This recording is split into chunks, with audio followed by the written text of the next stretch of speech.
Persekusi dan kriminalisasi terhadap komunitas ragam gender dan seksualitas berulang kali terjadi.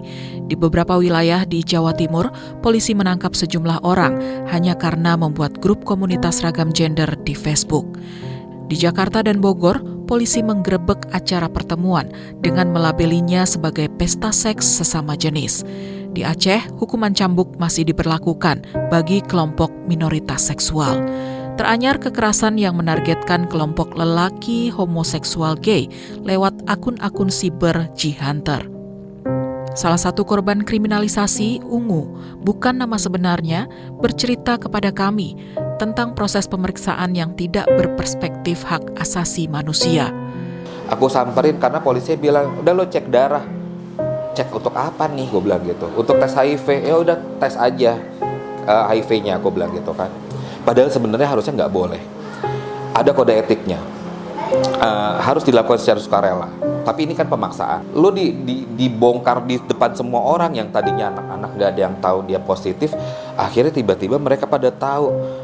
Wah, itu parah. Belum lagi yang teman-teman yang dipanggil keluarganya. Tiba-tiba dibilang, ini anak ibu LGBT. Ini anak ibu positif HIV.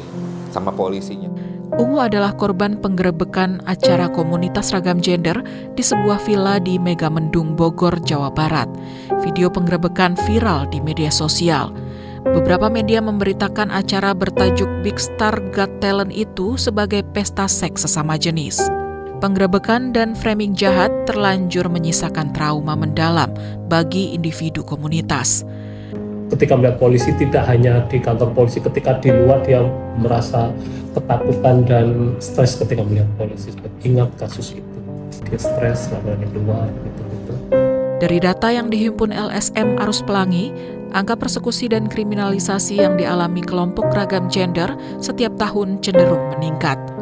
Dalam kurun 2021 hingga 2023, terdapat 230 kasus kekerasan yang menargetkan individu-individu LGBTIQ+. Akibat kekerasan dan diskriminasi itu, 373 korban mengalami penderitaan dan dampak berlanjut. Pelakunya berasal dari berbagai latar belakang.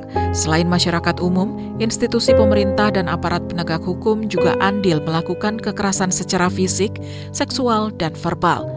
Kekerasan yang dialami ragam gender dan seksualitas mencerminkan kegagalan sistem hukum untuk melindungi individu yang rentan.